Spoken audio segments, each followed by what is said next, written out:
অন্যের জন্য দোয়া করলে লাভ। ধরেন যে আপনার এক ভাই দারিদ্র্যের কষাঘাতে জর্জরিত, টাকা পয়সা না, আপনি দোয়া করলেন যে আল্লাহ আমার ভাইটা আর্থিক সমস্যায় আছে, তার আর্থিক সমস্যা দূর করে দাও। ফেরেশতারা দোয়া করে, আল্লাহ যিনি দোয়া করলো তার যদি আর্থিক সমস্যা থাকে তুমি আগে তার আর্থিক সমস্যা দূর করে দাও। সুবহানাল্লাহ সুবহানাল্লাহ বিহামদি।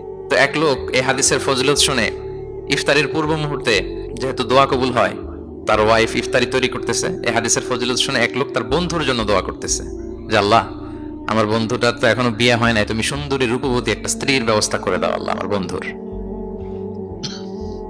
এই দোয়া শুনে তার স্ত্রী তো রেগে মেগে আগুন, সেই ইফতারি টিফতারি রেখে দিয়ে এসে বলে, এই এত বড় সাহস, কি দোয়া করো এসব উল্টা পাল্টা। স্বামী বলে, কি দোয়া উল্টা পাল্টা, কি দোয়া করলাম, আমি তোমার বন্ধুর জন্য দোয়া করছি যে আল্লাহ তারা তুমি রূপবতী সুন্দরী স্ত্রীর ব্যবস্থা করে দাও। তো ওয়াইফ বলে, এই তুমি কি মনে করছো আমি হাদিসটা জানি না যে অন্যের জন্য ভালো কোনো দোয়া করলে আগে এটা নিজের জন্য কবুল হয়?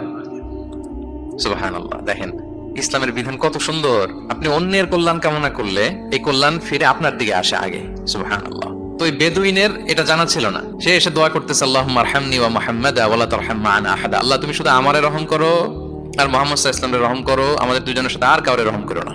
রাসূল ইসলাম তাকিয়ে বলেন, হায় রে, একটা প্রশস্ত বিষয়কে সে সংকীর্ণ করে ফেললো। আফসোস করে বলতেছে, কারণ আল্লাহর দরবারে রহমের কি কোনো ঘাটতি আছে বলেন তো? আল্লাহর দরবারে রহমতের কোনো কমতি আছে? নাই। সাথে সবাইকে ইনক্লুড করতে পারতো। আচ্ছা গেল, দোয়া শেষে এবার সে মসজিদে নবীর মাঝখানে বসে পেশাব করা আরম্ভ করছে। এবার তো সাহাবারা রেগে মেগে আগুন, কি এত বড় সাহস, মসজিদে নবীর মাঝখানে পেশাব, সবাই উদ্ধত হচ্ছে তাকে মারতে যাবে। রাসূল ইসলাম সবাইকে সামলালেন, থামালেন, বললেন রাখো রাখো রাখো, ছাড়ো, আগে সারতে দাও। কারণ কেউ যখন ওয়াশরুম সারে মাঝখানে তাকে ডিস্টার্ব করা যায় না, এটা তার ক্ষতি হবে। রাসূল ইসলাম বললেন রাখো, লেট হিম পাস ইউরিন, তাকে কাজ সারতে দাও। সে কাজ সারলো। এবার রাসূল ইসলাম বললেন, ও হারিকু আলা বাউলিহি সাজলান মিন মা, তার পেশাবের উপর এক বালতি পানি ঢেলে দাও, দিয়ে ফেললো। এবার রাসূল ইসলাম বললেন, ইন্নামা বুইসতুম মুয়াসসিরিন ওয়া লাম তুবআসু মুআসসিরিন। হে সাহাবারা মনে রাখো, তোমরা সহজপন্থী হিসেবে প্রেরিত হয়েছে, তোমরা কট্টরপন্থী হয়ে পৃথিবীতে প্রেরিত হও নাই। সুবহানাল্লাহ। তাহলে যে কোনো জিনিসের সলিউশন আপনার সহজভাবে করতে হবে, এটাকে জটিল বানানো যাবে না। আমরা অনেক সময় জটিল থেকে জটিল করি। তখন এই বেদুইন রাসূল ইসলাম ডেকে বললেন, আচ্ছা তুমি যে কাজটা করলে, মসজিদে নবীর মাঝখানে পেশাব করলে, এটা কি ঠিক হলো? তুমি কি জানো এটা আল্লাহর ঘর, এটা আমাদের মদিনার কমিউনিটির ইবাদতগাহ, এখানে আমরা আল্লাহর ইবাদত করি, আল্লাহর জিকির করি, আল্লাহর কিতাব তেলাওয়াত করি, এটা কি তোমার ঠিক হলো? এইভাবে যখন আদর দিয়ে পরম মমতায় তাকে বুঝিয়ে বলা হলো, সে লজ্জিত হয়ে মাথা নিচু করে ফেললো। সুবহানাল্লাহ।